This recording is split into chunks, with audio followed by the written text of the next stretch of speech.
Hello friends, स्वागत है आप सभी का हमारे इस यूट्यूब चैनल हिंदी साहित्य बाय पूजा पांडे में। फ्रेंड्स, इस वीडियो में हम देखने वाले हैं भक्ति काल में सगुण धारा को। पिछले वीडियो में हम लोगों ने सूफी काव्य से संबंधित महत्वपूर्ण तथ्यों को देखा था।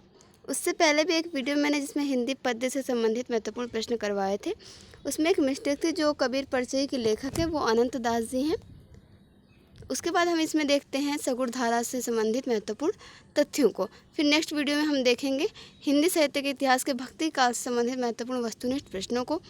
पिछले वीडियो में हम लोग सूफी काव्य पर चर्चा कर चुके हैं। आज सगुण धारा देखते हैं और अगली वीडियो में हम भक्ति काल से संबंधित महत्वपूर्ण प्रश्न देखेंगे और फिर राम भक्ति शाखा का अध्ययन करेंगे। हिंदी संबंधित आप किसी भी परीक्षा की तैयारी कर रहे हो, ये वीडियो आप सभी के लिए काफ़ी हेल्पफुल होगा, क्योंकि इसमें हम बहुत सारे तथ्यों को जानेंगे जो कि भक्ति काल के सगुण धारा से संबंधित होंगे। तो सबसे पहले देख लेते हैं सगुण भक्ति के उद्भव एवं विकास को। आचार्य रामचंद्र शुक्ल के अनुसार जो श्रद्धा और प्रेम के योग का नाम ही भक्ति है। जब आप इनका चिंतामणि भाग 1 पढ़ेंगे तो उसमें इन्होंने लिखा है कि श्रद्धा और प्रेम के योग का नाम ही भक्ति है। भक्ति साहित्य में प्रस्थान त्रयी उपनिषद जो है गीता तथा ब्रह्मसूत्र को कहा गया है। कि प्रस्थान त्रयी किन्हें कहा गया है, तो उपनिषद, गीता और ब्रह्मसूत्र को कहा गया है। नारद भक्ति सूत्र में भक्ति के 11 भेद माने गए हैं, जो इस प्रकार से लिखे गए हैं। आप देखेंगे जब आप रामचरितमानस पढ़ेंगे तो उसमें नवधा भक्ति का वर्णन है। भक्ति 9 प्रकार की बताई गई है, लेकिन यहाँ पर नारद भक्ति सूत्र में भक्ति के 11 भेद माने गए हैं। कौन कौन से हैं, आइए देख लेते हैं। पहला है गुण महात्मा आसक्ति, रूपासक्ति, पूजा शक्ति, स्मरणाशक्ति, दास्य शक्ति, सख्या शक्ति, कांता शक्ति, वात्सल्य शक्ति, आत्मनिवेदना शक्ति, तन्मयात शक्ति और परम विरह शक्ति। भागवत पुराण में नवधा भक्ति का उल्लेख है, जो इस प्रकार से है।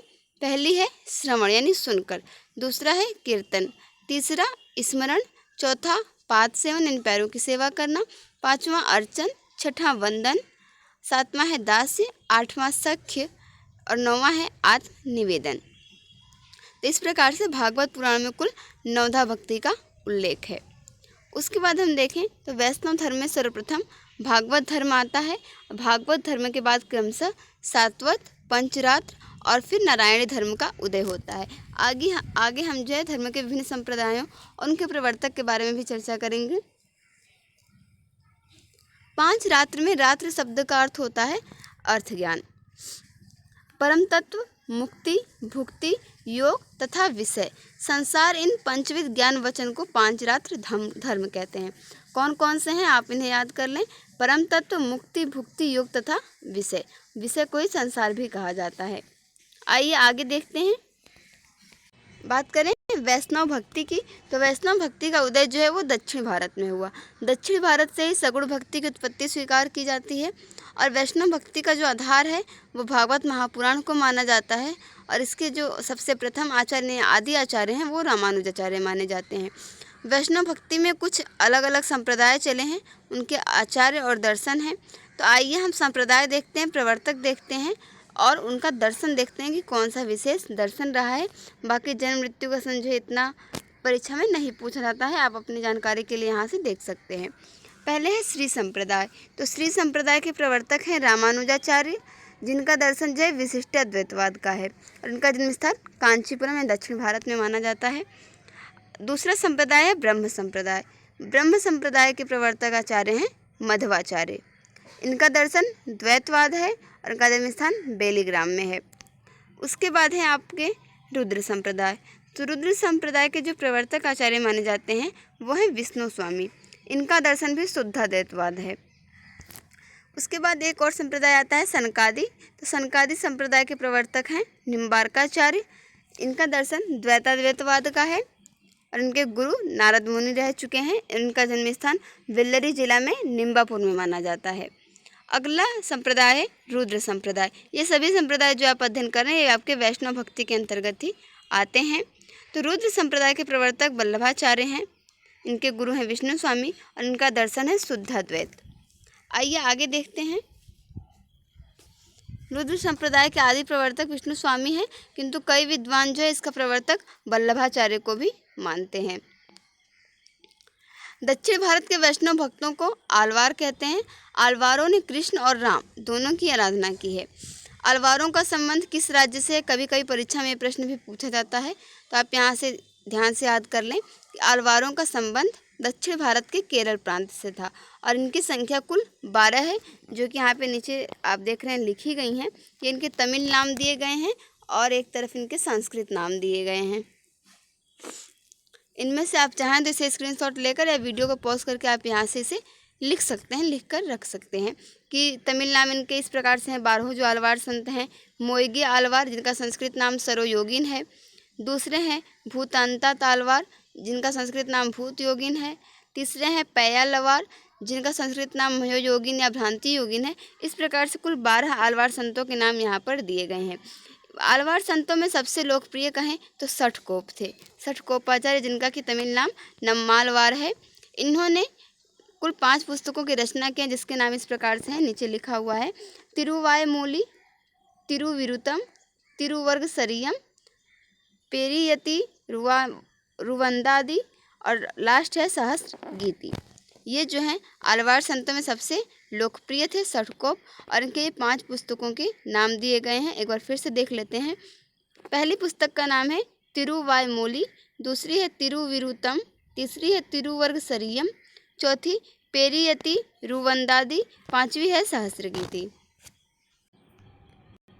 7वें आलवार संत जो हैं वो केरल के चेरवंशी राजा कुलशेखर ने पेरुमाल तिरुभोवी नामक ग्रंथ की रचना की। आलवार संतों के लोक प्रचलित 4000 पदों को नलियार दिव्य प्रबंधम शीर्षक से 4 भागों में रंगनाथ मुनि या रघुनाथाचार्य ने संकलित किया है। रघुनाथाचार्य या फिर रंगनाथ मुनि को श्री संप्रदाय का प्रथम आचार्य भी माना जाता है। इनका जन्म सन 824 ईस्वी में हुआ तथा मृत्यु इनकी 924 ईस्वी में हुई। रंगनाथ मुनि ने न्याय तत्व नामक एक दार्शनिक ग्रंथ संस्कृत में लिखा है। श्री संप्रदाय के प्रवर्तक रामानुजाचार्य के पूर्ववर्ती आचार्य काल क्रमानुसार इस प्रकार से हैं। क्योंकि आजकल जो परीक्षाएं हो रही हैं, जो परीक्षाएं भी हाल ही में हुई हैं, उनमें देखा गया है कि काल क्रमानुसार संबंधित प्रश्न जो है अधिक संख्या में पूछे जाते हैं। तो आप इसे भी याद रखें कि श्री संप्रदाय के प्रवर्तक रामानुजाचार्य के जो पूर्ववर्ती आचार्य हैं, उनका कालक्रम इस प्रकार है। पहले हैं रंगनाथ मुनि, फिर पुंडरीकाच, फिर राम मिश्र, फिर यमुनाचार्य और फिर रामानुजाचार्य। श्री संप्रदाय के चतुर्थ आचार्य यमुनाचार्य हैं। इन्होंने सिद्धित्रय में आगम, प्रामाण्य, गीतार्थ संग्रह ये 3 दार्शनिक ग्रंथों की रचना की। पहला सिद्धित्रय, दूसरा आगम प्रामाण्य, तीसरा गीतार्थ संग्रह। श्री संप्रदाय में राम को आराध्य माना जाता है तथा ब्रह्मा, रुद्र एवं सनकादिक में कृष्ण को आराध्य स्वीकार किया जाता है। अहिंसावाद और प्रपत्तिवाद वैष्णव संप्रदाय के वैशिष्ट्य हैं। प्रपत्तिवाद को शरणागति भी कहा जाता है। वैष्णव संप्रदाय में प्रपत्ति या शरणागति के कुल 6 अंग माने गए हैं। पहला है अनुकूल का संकल्प, दूसरा प्रतिकूल का त्याग, तीसरा रक्षा का विश्वास, चौथा गोत्रित्व वर्ण, 5वां आत्मनिक्षेप और छठा है कार्पण्यता। बात करते हैं शंकराचार्य की। तो शंकराचार्य का जन्म 8वीं सदी के आसपास केरल में हुआ था। इन्होंने अद्वैत वेदांत की स्थापना की और प्रस्थानत्रयी का भाष्य किया।